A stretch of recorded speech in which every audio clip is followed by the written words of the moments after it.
Hey, so welcome to Teaching and Research with Digital Collections, Part 2. This is tools and practices for engaging digital collections content. So I'm going to go ahead and put the slides for today in the chat for those who are just joining us. And this is a 3-week series that's focused on presenting the amazing world of digital collections and how they can be used for teaching and research. So today, for the second part of the 3-part sequence, we'll be highlighting the sort of interoperable use of IIIF digital material outside of their original institutional context in both lightweight and with easy-to-use tools for analysis and presentation and annotation as well. Particularly things like stories, Exhibit.so, Mirador, and Nice, and more robust platforms for digital scholarship such as Scalar. So while everyone's getting settled, let me drop again in the chat the links to today's slides for those who are just joining. So feel free to follow along that way. You'll notice that we try to keep things as accessible as possible in our slides. So everything is actually scripted in the notes section of our slides. And we're going to try to stick to that as much as possible. And please take advantage of that if it's useful to you. And with that, I'm going to say that I'm Francesca Albrezzi. I'm a digital research consultant in the Office of Advanced Research Computing, and I work closely with Idri. And hello, everyone. I'm Chris Gilman. I'm the Digital Curriculum Program Coordinator with the UCLA Digital Library Program.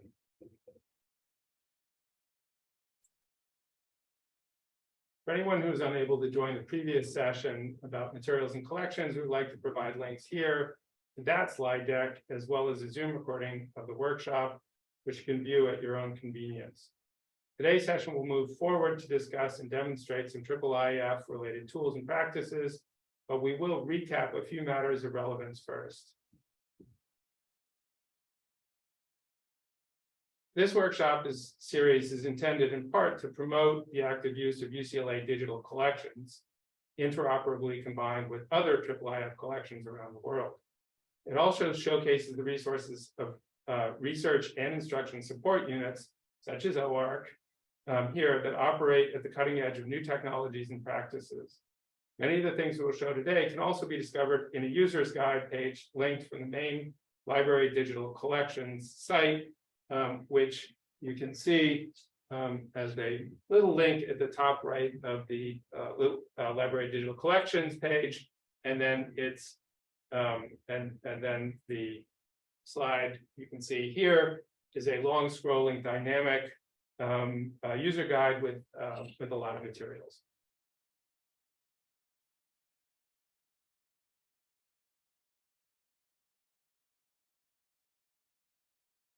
So to put everyone on the same page, and as a bit of a recap, IIIF, or International Image Interoperability Framework, is a set of API, that is Application Programming Interface, specifications that are useful for accessing images on the web. Basically, when GLAM, or Gallery, Library, Archive, and Museum institutions first started to digitize and share their collections, they were using all different types of platforms, formats, metadata types, etc. In 2011, a consortium of 7 international institutions came together to form a standardized method of describing and delivering images over the web, as well as related metadata about structured sequences of images. So you may recall from our last workshop that the IIIF Image API facilitates systematic reuse of image resources in digital image repositories maintained by cultural heritage organizations. It could be adopted by any image repository or service and can be used to retrieve static images in response to a properly constructed URI. That construction looks like a lot like a link, and it allows you to specify the region, size, rotation, quality characteristics, and format of the requested image. And we've practiced this a bit for ourselves with Jack Reed's Image API Playground last week. So let's do one more exercise now with the IIIF Image API to refresh our memories and to showcase some of the functionality for those who weren't able to join us last week. So say you want to crop an image and maybe export it as a different file type. So you have to first download it on your own computer, right? So here's another tool that takes advantage of the Image API. I'm going to go ahead and open that right now so we can take a look. And this is WYSIWYG. So that stands for what you see is what you get. So it's a WYSIWYG editor that you can drag and select the area of the image that you want and can make a selection of what type of format you want it saved as. So you can see here, right? I can drag this around and resize it if I want to, right, to specific dimensions, if I wanted to crop this in a very particular way. And then I can scroll down here and, right, I can select different image sizes, I can select different image options, and then I can download this image. But let's try actually it with a different image. That might help us. So we're going to go to where it says image ID up here at the top. See up here? And we're going to replace this back half, this where it says HTTPS, with a image from the Stanford collection that we saw last week. So I'm going to go ahead and copy that out of my notes. You can see it here. It was on our slide, actually, so you can copy it for yourself there. And we're going to go up here to the URL and replace that back.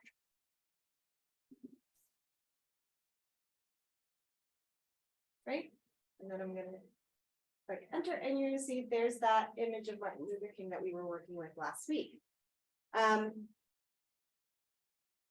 And you know, in this case, we don't need the info about the characteristics because that's going to be set with the tool that we have below. But we just want the bit up above, right? That identifier. That's what we brought over, and we were able to adjust it up here, and so that's how we're able to have this new image down here. Now I want to do this again with an item from the UCLA collection to demonstrate that sometimes you have to do a little sleuthing to get things working properly. So here we're going to look at, oh, I was like, this was just working earlier today. Law of demos. Here we go. So this is a really wonderful image of one of LA's many awesome murals. And this image is part of the Nancy Tovar Murals of East LA collection. So if I copy the link at the top of the page and drop that into our URL tool, right? If I just was like, oh, I want to use this image. So this is the image, and I bring that over here, right? And I try that. Well, unfortunately, that's not going to work. It doesn't bring it over. And that's because that's not actually where the image is housed on the server. So we don't find it at that specific URL. So how do we find that specific URL? Well, we start by looking at the IIIF manifest. So I'm going to go back here to this page, and I'm going to scroll down the page. And I see here that we have this icon, which is where the IIIF manifest is. So we're going to go ahead and click on that manifest, and then we get all this code. And what you're looking at is a bunch of structured JSON data. What you want to look for is the part in that data that has the ID for the actual image. And then we're going to want to copy that URL from the JSON. So you can look here and you can look through. You actually see this is where it says ID, and it has the actual ID for the specific image there. So we're going to go ahead and copy that. Right. So all of this, basically all of this is telling you information. So when you have something before the colons, right, it's telling you the type of information that's being stored, and all of this is just structured. So we know that ID is the actual image itself. So I'm copying that over, and then I'm going to bring it to our tool, and I'm going to set it again after that image ID equals, and paste that in. And now we have our image here. Okay, so hopefully that shows you a little bit how you can do some sleuthing to find if things don't copy over immediately. You can find those URLs that are needed to use these tools. Are there any questions? I just want to pause here if there's any questions about that. So with that, I will say that what we're really going to be focusing on today is the presentation API. So let's the presentation API lets us take IIIF materials and present them in meaningful ways. And this connects with the this idea that we shared last time, which is that IIIF structured data allows for this paradigm shift to happen in terms of methodology, where we're moving away from having access to content through portals to having portable digital objects that you can work with yourself in different environments. So today we're going to be focusing on that by showing you a number of presentation tools that let you do things with IIIF material. So now that you've taken a look under the hood of the IIIF image API, URI, URL, etc., it might at first seem a little intimidating. We can assure you that over time you'll acclimate to the look and feel and find your own happy place with URIs and JSON manifests and so forth. Until that point, or if you're just feeling a little lazy, you can resort to some helper tools developed by people just like us and made available for free use. Think of it like borrowing a set of metric socket wrenches from your next door neighbor, Liz.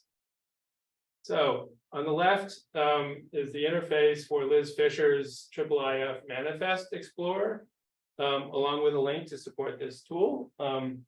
At the time she made this and posted it, she was a graduate student. She may still be, I don't know. But I think in many ways she exemplifies the kind of community that has arisen around IIIF and its possibilities, where many people, out of the goodness of their heart and their commitment to open communities, have made such tools available. They don't always work 100% either, and so you should not expect the kind of bulletproof user experience that you might get from a commercially made product. We're going to try a little workflow with a familiar set of items from last week. If you were with us, I'm going to click forward and show you those items, and then we'll go back here to see what we can do with them.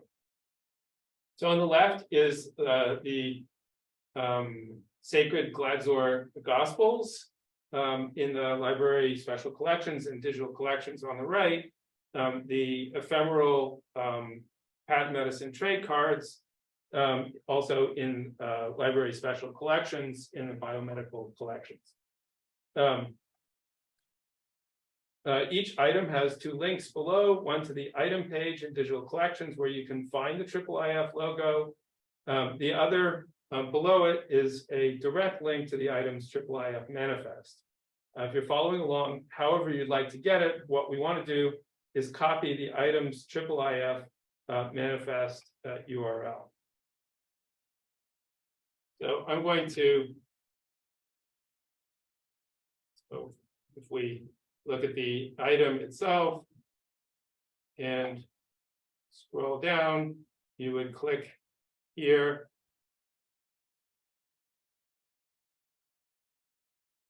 Then you get the manifest URL. I'm going to copy that. Thank you. Okay, and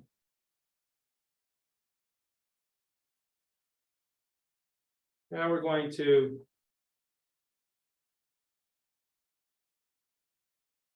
return to our Manifest Explorer. Okay, over here. Which way do I go? Sorry. Sorry. That's it. Is that right? And I'm going to paste the URL. And then, there we go. There we go. Okay, so what this handy tool does is disaggregate the same structured data that Francesca was just showing into a series of little cards, each of which communicate some relevant information. In this case, let's say we want the direct image URL. So here is the image in and of itself, and you'll see the URL is displayed here. So it's this control. Yeah. Okay. Sorry, I'm No, you're good. illiterate on PCs. Okay, here we go. All right. So now that we have that, we're going to go to another nifty tool that was developed by colleagues across the country at North Carolina State University and made available online on GitHub. So it's a relatively straightforward interface. Okay, Great. So when we load the image URL, it should load up on the screen on the right. It's a relatively straightforward. We can zoom in, zoom out, see a detail we want, and you'll notice that as we're moving around, the URL on the left in the gray box is constantly changing to output precisely the image detail that we want. So this handsome young man, Alfonso, is going to be our focus. And I'm going to copy that URL and then in a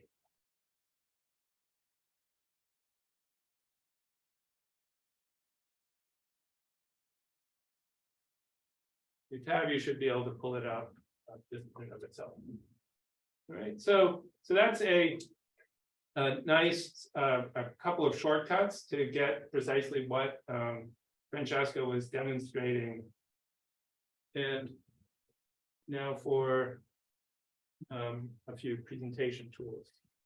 So I want to briefly highlight one presentation tool that may be of interest to those of you who are working with transcriptions. So Front Page is a IIIF-based tool, and you can use it as a guest or make your own project.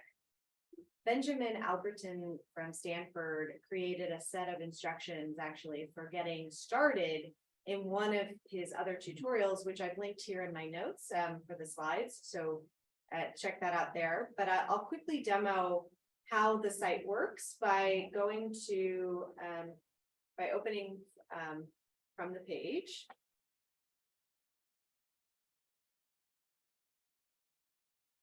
And we're going to go to find a project up here in the top right.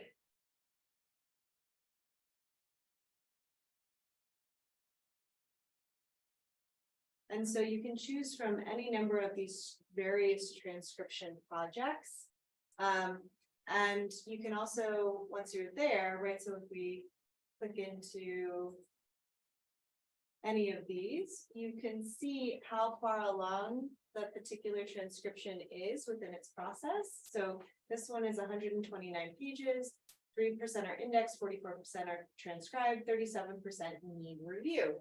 And so you can click into these and scroll to find one. These are all completed, but you can scroll to find one that maybe isn't completed. This one that needs review.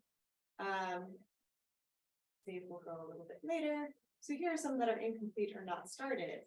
And if you go into these, you can actually, right, see an overview, or you can transcribe. And once you tell it that you're not a robot, you can transcribe as a guest. And you're able to go line by line and actually type in transcriptions to help this project. And that becomes saved structured data with that particular project. So this is a wonderful thing that if you're doing a transcription project of your own and you want to add it to from the page, or you can have students, if you're working with students and they're learning about transcription, actually go in and assist other researchers on their transcription work. It's a wonderful opportunity for that.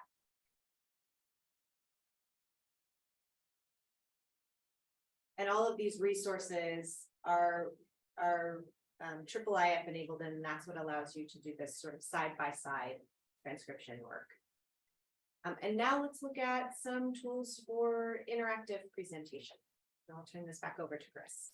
Okay, so a very handy tool is still in development at Stanford, based on the Mirador viewer, which we'll show in a minute. MEES allows IIIF users to share workspaces online for display and collaborative study. We use it here actively in the curriculum, embedding selected views of items for stage comparisons. For example, you can see here on the left, Glad's Gospels, and on the right, a detail from the patent medicine trade card.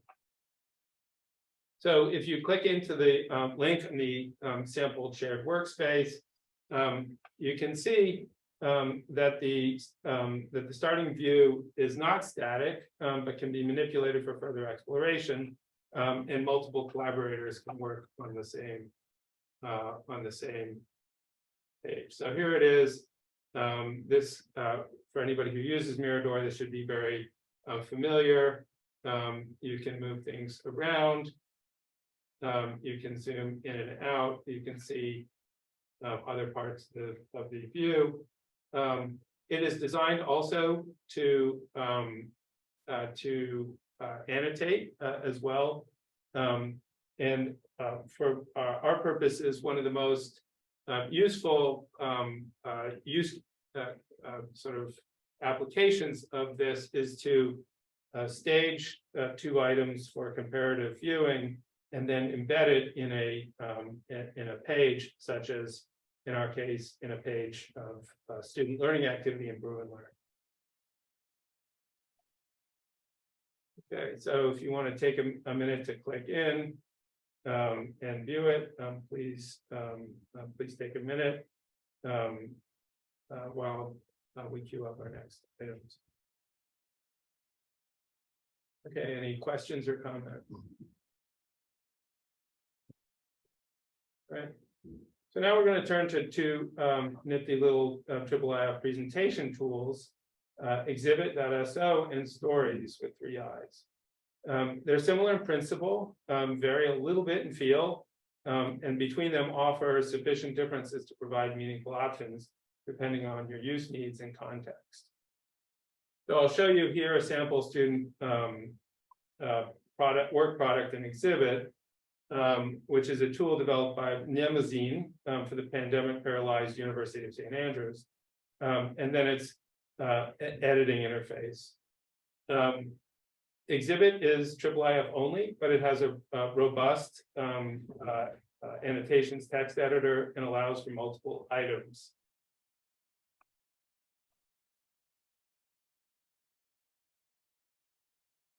So you can see the operations loading a IIIF item. There's a title and project description on the first slide. And then with each caption, it pulls in through Zoom to the relevant image detail.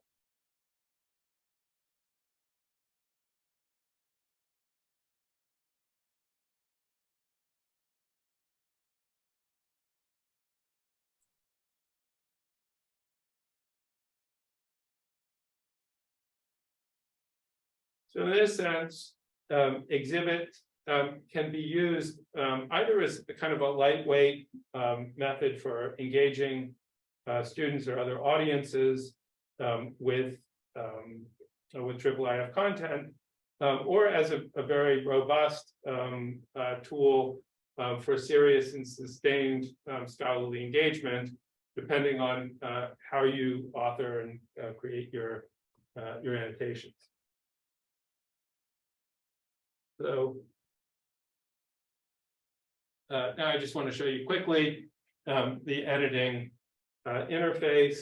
So each one of the annotations here has this editing field. You can put in links. You have some basic editing features, bold, etc., lists, and you can move the annotations from place to place.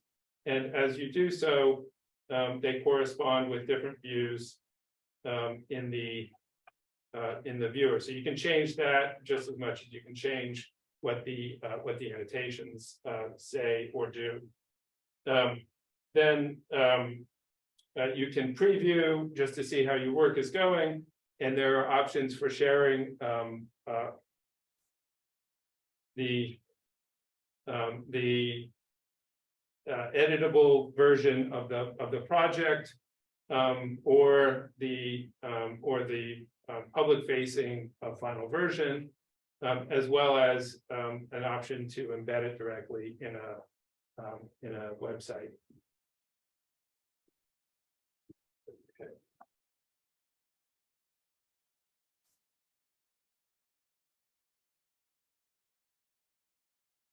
I'll give you just a minute to click through, and please interrupt me if you have any questions.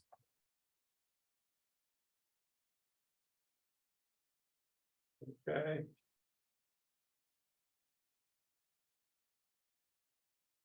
We'll move on to a very comparable tool, Stories, by CogApp. It's a little simpler. It's easier to author.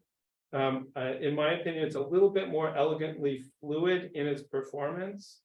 It also has multiple viewing options, which we'll demo here.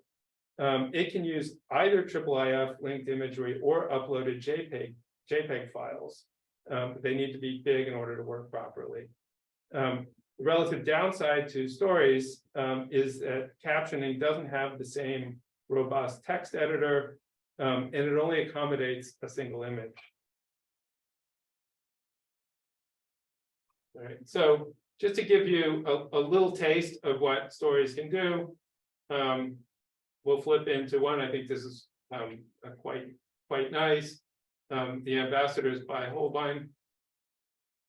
You can see it. The zooming and panning is very smooth.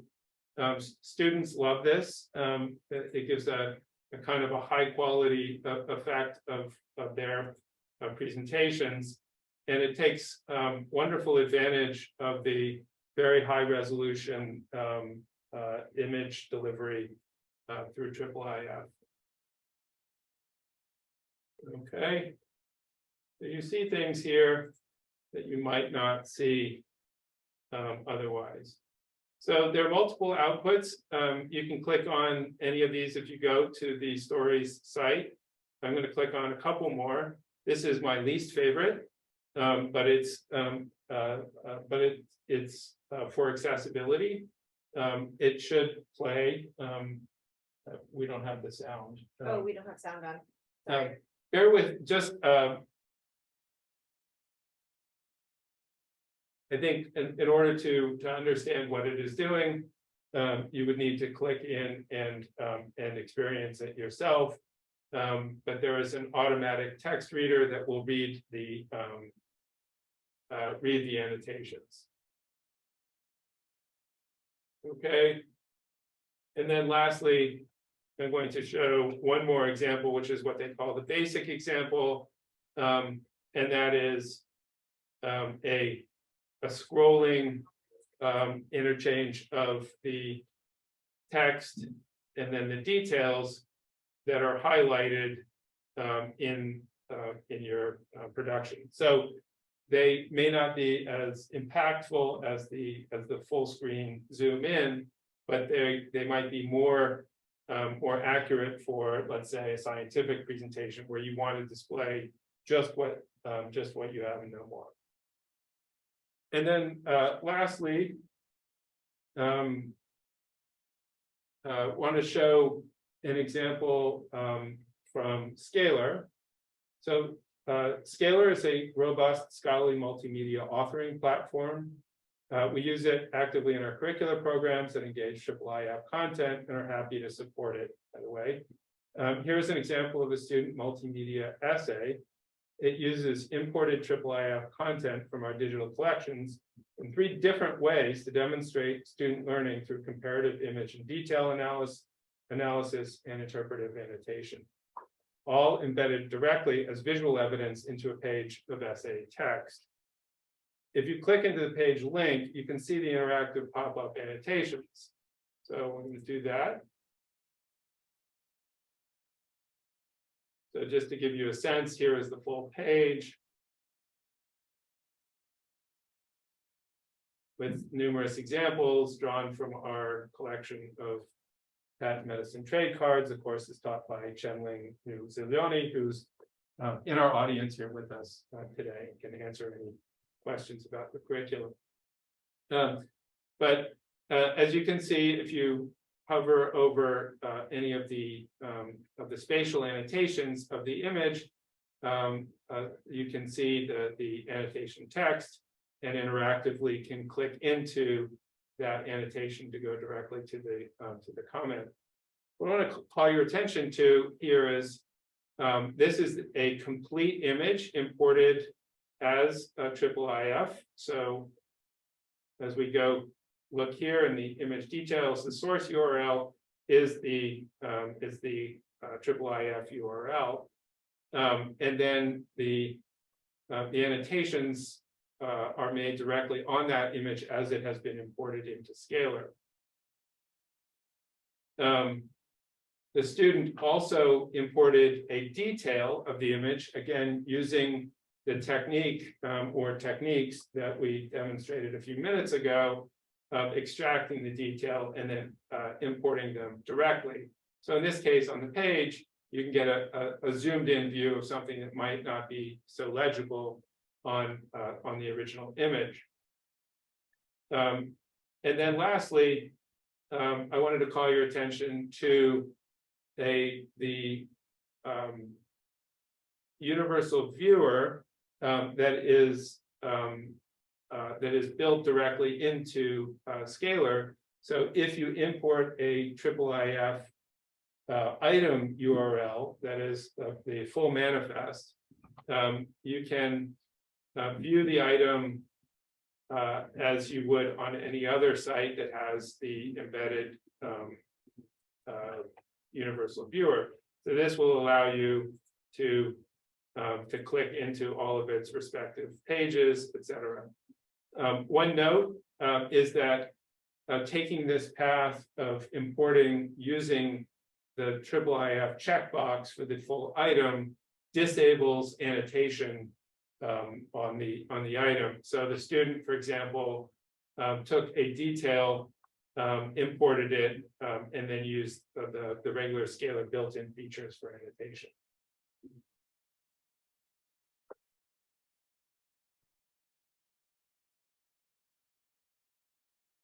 So now we want to dive a little deeper into a tool we mentioned last week, and this particular tool is really great for comparison and research, and that's Mirador.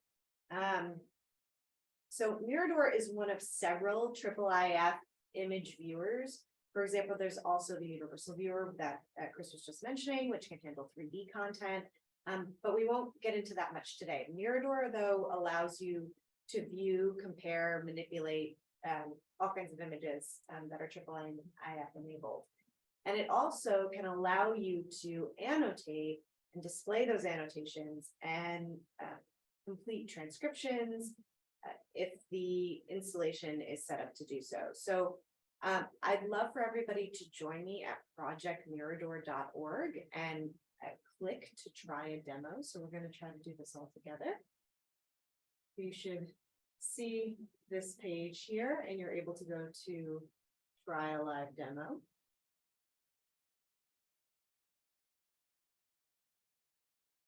Now, we'll go over some functionality first. I'm actually going to go back to my slides just so because I've enumerated things here. but you should be able to see the same thing in your live section. So the menu on the far left controls the instance of Mirador. And number one, right, the first thing that we see up here at the top is this plus button, which is where you can add an additional resource or collection to the Mirador viewer. And in this case, the demo version came preloaded with several resources for us to choose from. If you like, we can add one more, and then a third window will appear within our workspace. So we can just quickly try that, right? We can actually go here, and you can see there's already a bunch of resources preloaded here. So I can pick another resource, and then we get a third window. So we are able to bring in resources very quickly that way. The little bookmark icon below, that keeps track of how many viewing windows you have open and allows you to toggle between them. This is really handy sometimes because if you don't click on the top menu bar of the viewing window, this top menu bar like right here, and rather you click in here, you can accidentally start zooming in and zooming out. So it's actually very useful to be able to toggle between windows using that thing on the side that'll allow you to have a list, and then you can pick which one you want to jump into that way. Rather than clicking here, see how I automatically zoomed in? You want to avoid that, right? You might have a view that you like and you don't want to interrupt that. So you can just jump around and you can see how it reselects, right? With the blue on top.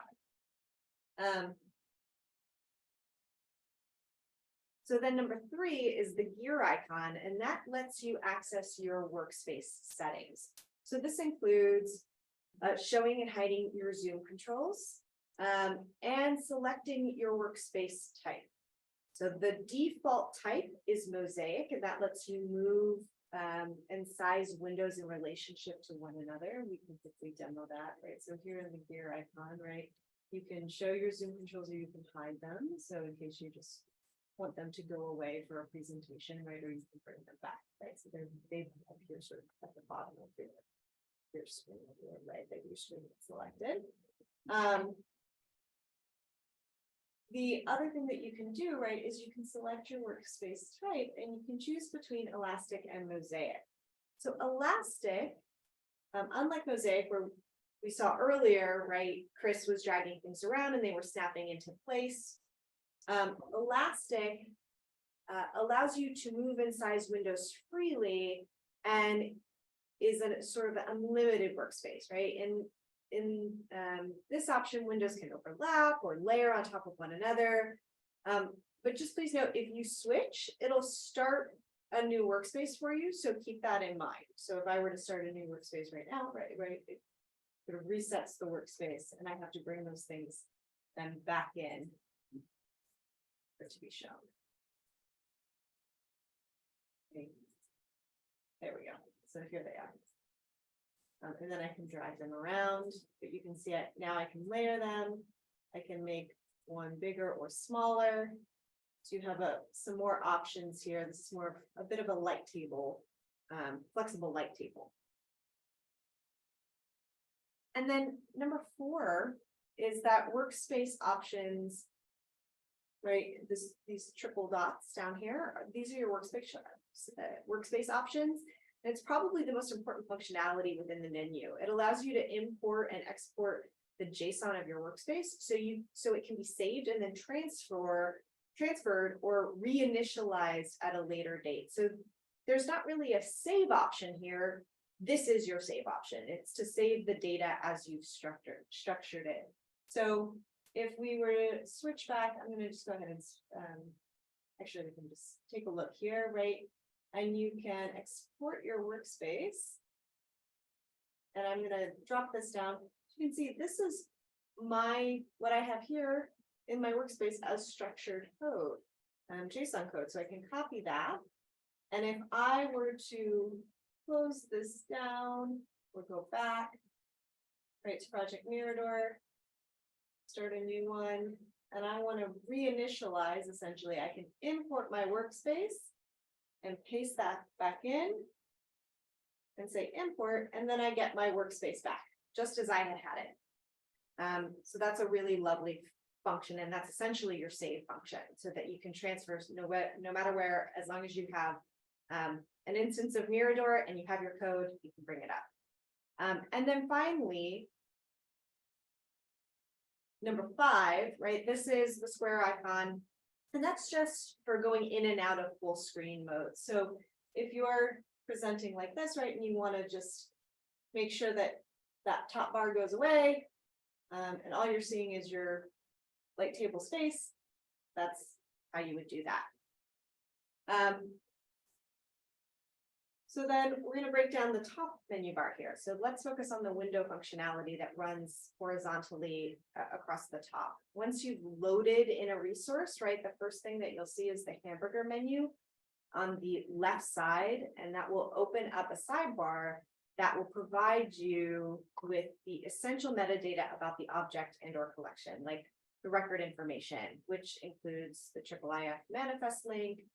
That is all the JSON data for that item. So that's a really, if you're looking for the IIIF manifest link, that's where you'll find it. We'll talk more about manifest links and their importance in a little bit, but just keep that in mind. That's where you can find it. So under this sidebar, you'll also find rights info and an index and annotations if there are any. So we can quickly go over here, and I can go here, right? And automatically we see, by clicking on that, I can find the rights information, I can find the index, and I can find information about this item, including, if I scroll all the way down, right, that manifest link right there, which is a .json file. So then number 2, this is the book icon on the right side that will allow you to adjust your window view and thumbnail display. These adjust depending on the resource. So if your resource is a book, right, you can then use this to showcase it as a gallery or another kind of view. So drag this down.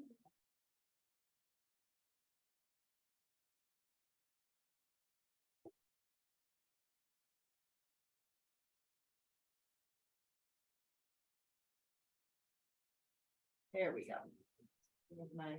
That's so if you ever need to, like I just did, right, where I couldn't see my top menu bar, if you click into the white space around, if you're in elastic view, that'll allow you to reposition where your central focus is so that you can get back up to these menu items, right? So then I can also decide whether I want the thumbnails on the bottom, on the right, right? And then I can switch back to single view. So then I could have a single view and then have my thumbnails on the side if I want to click into those, right? It's a nice option to be able to have. Number 3 is the second icon that is on a square, and that lets you minimize just that window. So if you want it to become the only image on the screen, you can maximize it or minimize it. Then when you're done, you can minimize it again and not lose sort of the Mirador setup that you've created. So if we go over here, we check here, and I want to just focus on this image for a minute, I can do that. And then I can minimize it again, and it goes back to being in the same configuration that it was before. And then finally, the X across the top right closes that resource window. So this doesn't mean that the item is removed from your resources. You can always bring it back if you like by going back to that plus sign. If you've imported it in your resources, it will stay there, but you don't have to. So if I post it here, and then I decided, oh no, I actually want that back, I can go back to my resources here, and you can see I still have it in my collection, and I can bring that back. Right. Any questions about all of that?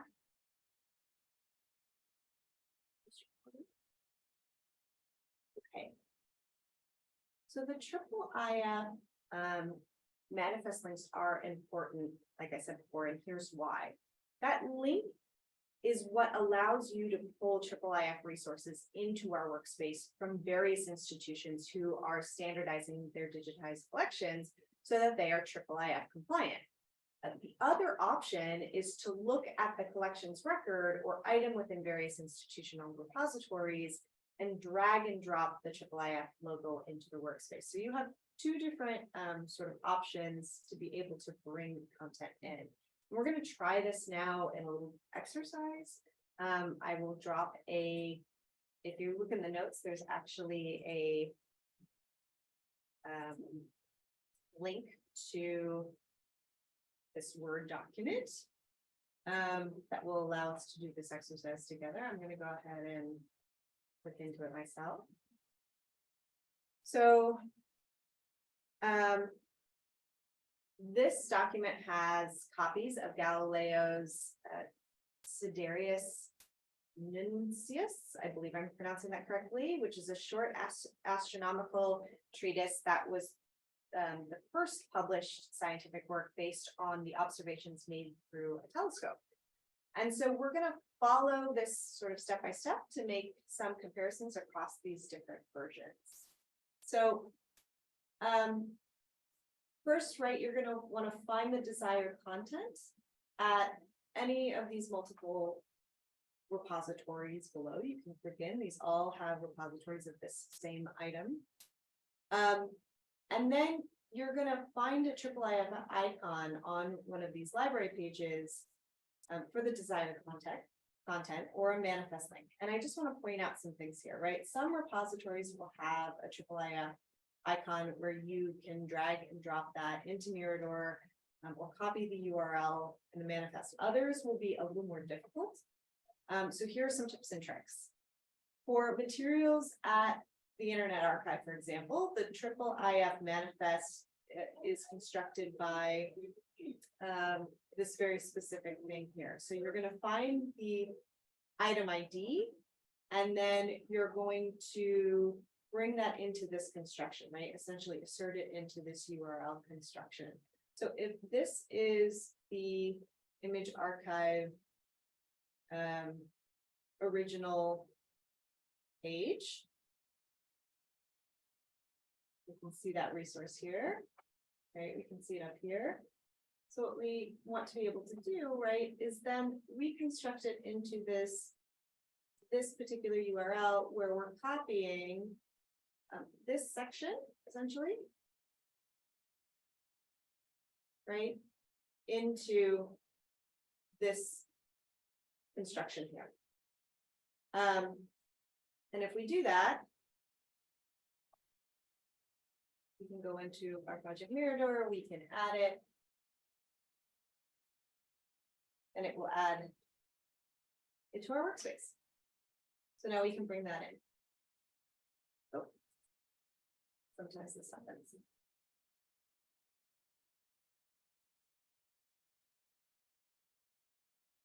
We're just going to give that a minute to load. So we're doing that with clean up our. First page doesn't have anything. Ah, thank you. That's why it's not loading. Here we go. So now we have it. So now we have one version here that we can use. And then,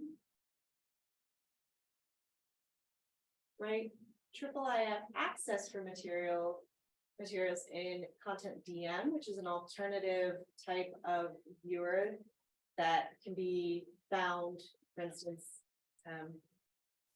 in OCLC, right, in research works at OCLC. This can also be reconstructed into a manifest link using this format. So just in the same way that we did above, this is for various different kinds of repositories. These are IIIF enabled links, but you have to sort of know how to reconstruct them in order to get them into a version that can then be adjusted into Mirador. So this would become this, and then we can bring that again up into our Mirador space. We can add that resource. And now we have a second version that we can start to compare.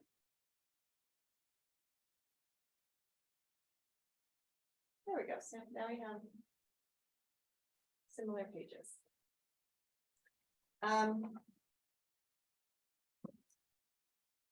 And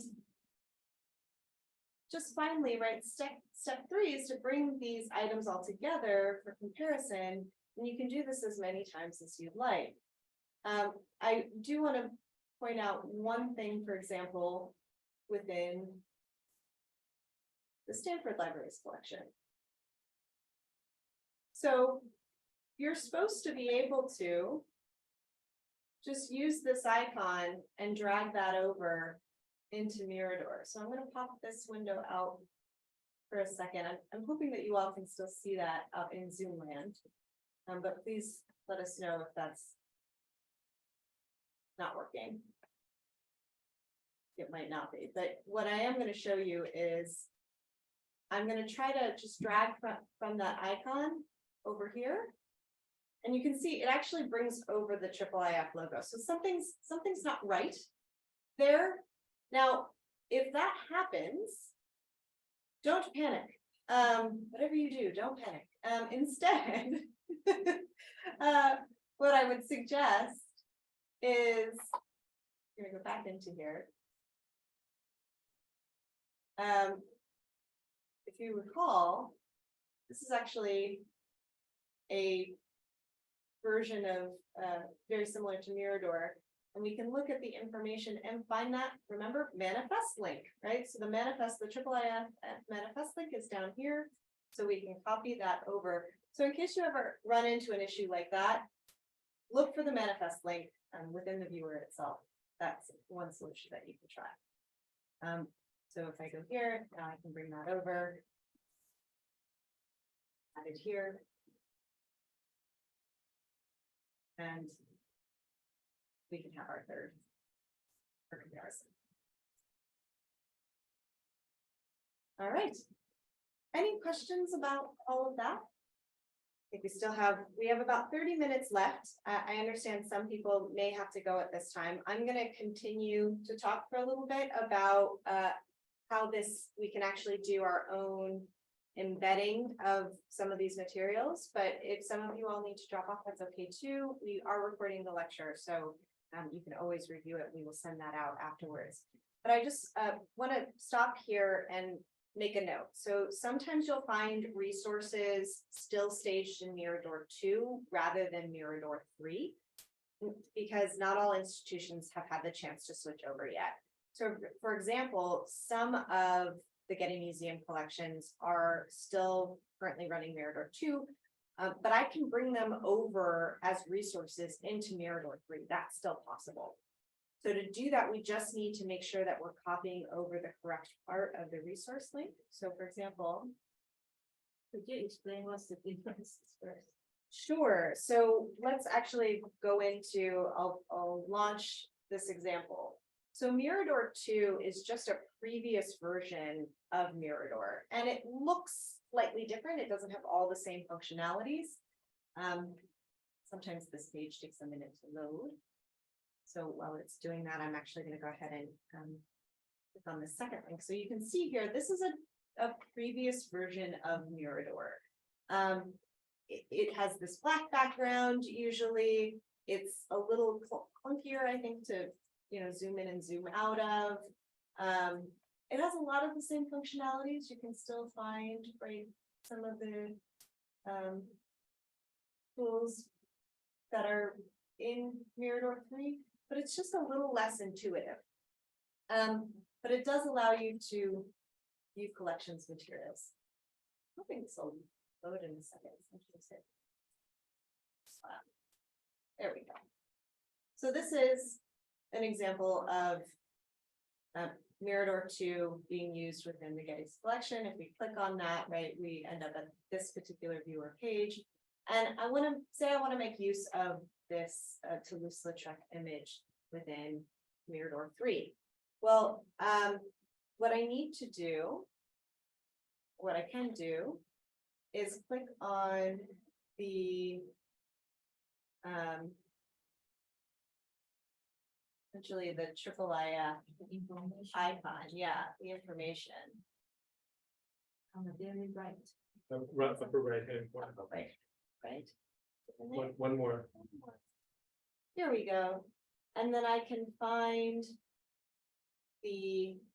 all the information and that manifest link. So once I have that manifest link, just like I had with other things, I can copy that and bring that over into my Mirador instance in the same way. We're very good at this now. And, oh no, it's not working. Okay, so when that happens, you have to, the URL, actually you have to adjust it just slightly. So we'll be taken to the Mirador 2 instance that'll work, and then we want to copy that back part of the URL starting at the manifest. Just this back half.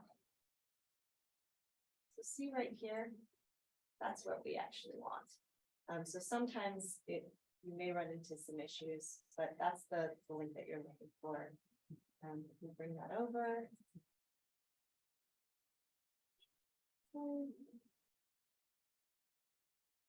And there it is. So now you can bring that in, and so you can use Mirador 2 resources in Mirador 3 viewers in just the same way. Okay, so now I'm going to show you how to do a quick and easy personal setup of Mirador. So if you want to have your own setup of Mirador on your own website, what we're going to start by doing is going to projectmirador.org, and we're going to click on code at the top. So rather than using their live demo, we're actually going to get an instance for ourselves. So we're going to go to code, and we're going to scroll down this GitHub page. GitHub is a repository that's used for storing code and sharing code. And in this README file, there's actually a open source software program for Glitch that we can click here and see an instance of Mirador's code. And we're going to make use of it ourselves.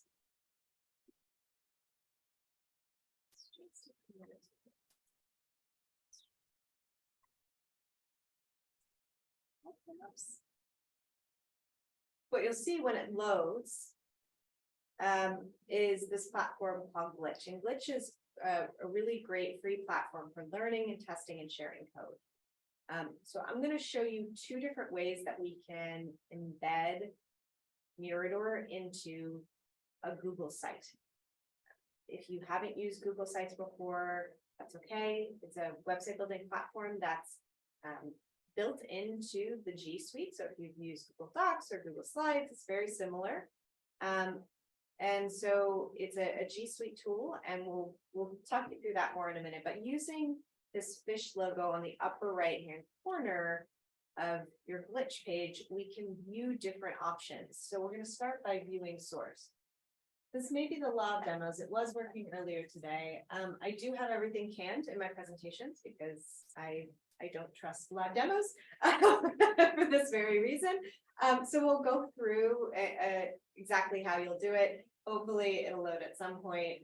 If you do have any questions about this installation though, or how this works, please feel free to ask me after, and I'm happy to walk you through it. Usually Glitch is fairly reliable, I'm not sure, but it is the law of demos, as I always say. So you're going to click that fish in the upper right-hand corner and say view source. And what we have now is a working environment that shows us our files on the left, which and what's in the files in the middle, and how they are rendered then on the web on the right. So you'll see these are your files. These are sort of what's in those files. And then here on the right is how that's going to show up on a website. And as you can see, this is a really useful thing for any type of web development. And you can now sign in using your Google or your GitHub or any other accounts. And that may take a minute to register for a Glitch account if you if you're not going to connect through either Google or GitHub. So go ahead and take the time to do that. But that'll allow you, once you've logged in, to remix the code. So remixing code basically means that you can copy it to your own account. And so that from there, you can do whatever you want with it, and it won't affect the original code. So you can make changes to it, you can play around with it and make it your own.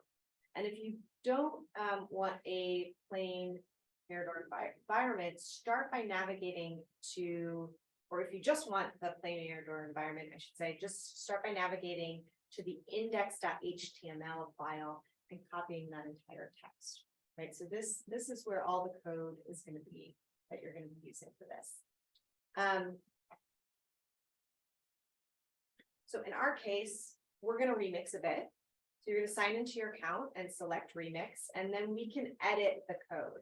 So in the index file, you'll notice that there's something that says div right here, right? Div 2, this is Mirador 2. And so we're going to look at the code under that div. And we're going to replace one of those images with one from the UCLA collection. So I have actually a URL that you can use in my notes, and you can copy that and just replace it for this second link right here, right? This JSON link, if you replace it, or the one above, right, you'll see that this is an image from our UCLA collection, and that replaces the one that was there before. So you can see that change sort of instantaneously. And remember, from this link that I've pasted here, you actually need to add /manifest.json to the end of it in order for it to render. Otherwise, it won't render. And then we're going to cut and paste those windows to the div above and get rid of the Mirador div, the Mirador 2 div. So see how this has Mirador 2? You actually have a Mirador instance up here and then a Mirador instance down here. We don't need two of them. So you can actually come back in here and just delete this whole section up till script, because you don't need two windows, you only need one. And we can delete that. And now we're going to copy that code and we're going to bring it over into a Google site, which we'll build now. So to create a Google site, you just are going to navigate to your Google account and use that square menu in the upper right-hand corner to locate the G Suite option. And if you don't see it, you may have to scroll a bit to the bottom and then select more from the Google Workspace Marketplace and locate it within their extended list. Or you can go to sites.google.com if you're already signed into Google, and that will bring up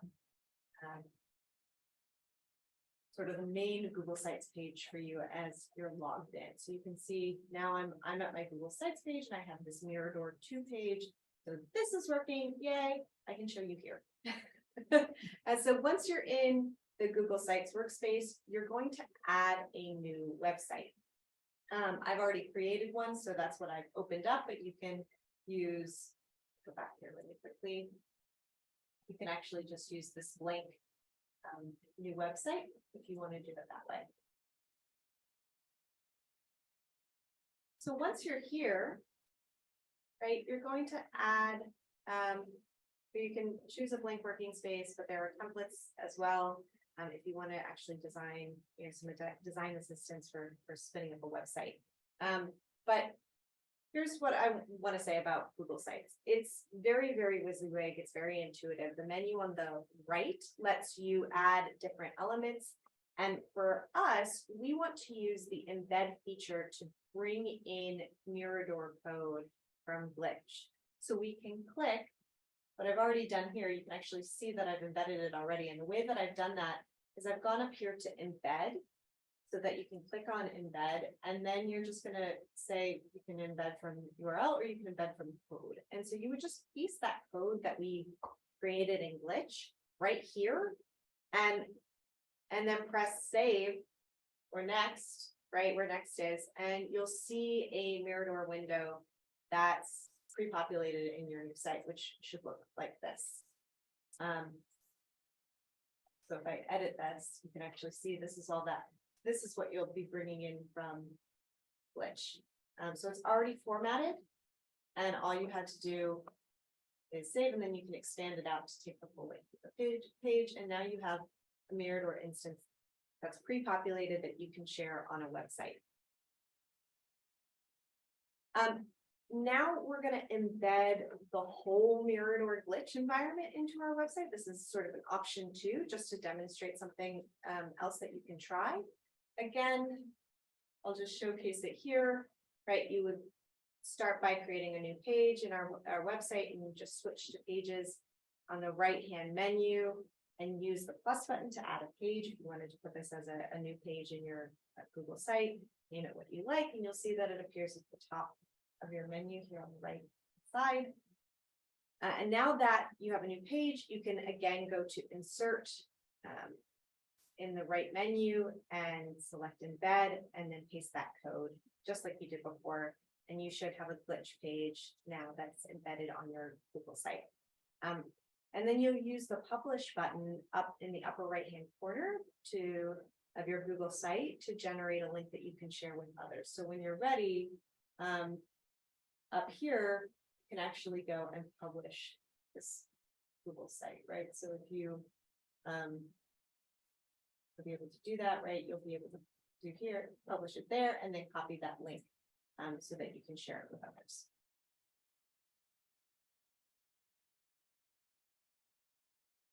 Okay, so because of the switch to Mirador from 2 to 3, some tools have changed, and annotations are one of those things that we're still working out a bit, and they work a little bit differently now, but we do have a tool that we can play with today.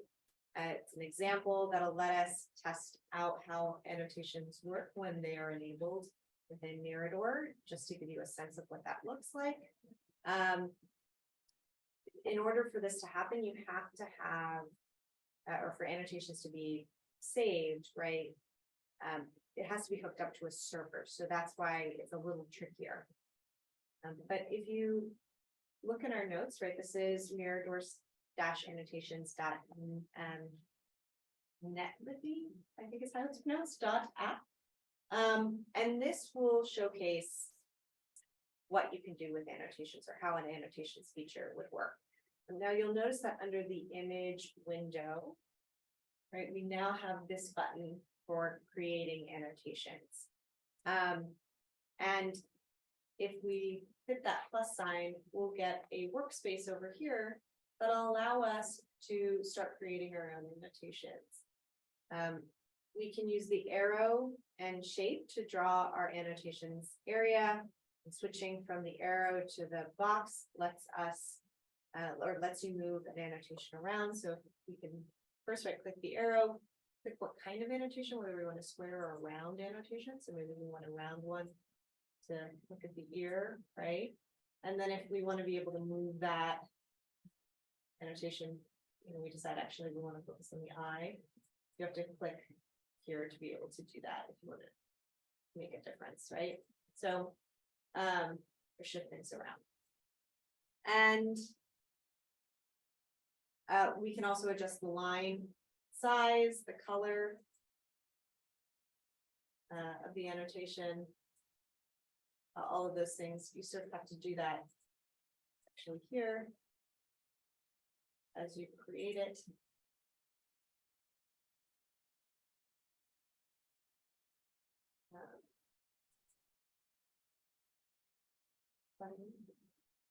And then you can actually, right, that's the annotation, hit save, and you should be able to find it now down here at the bottom. This is my annotation. And you can see that actually my color settings were saved. And these are the other settings for the other annotations that were saved in their settings. So they would appear all along here in connection with that particular item. OARC is working on getting a similar solution going using Omeka. So keep in touch with us about that if you're interested in setting up an instance of Mirador with annotations. And we'll leave it there for today. Are there any questions?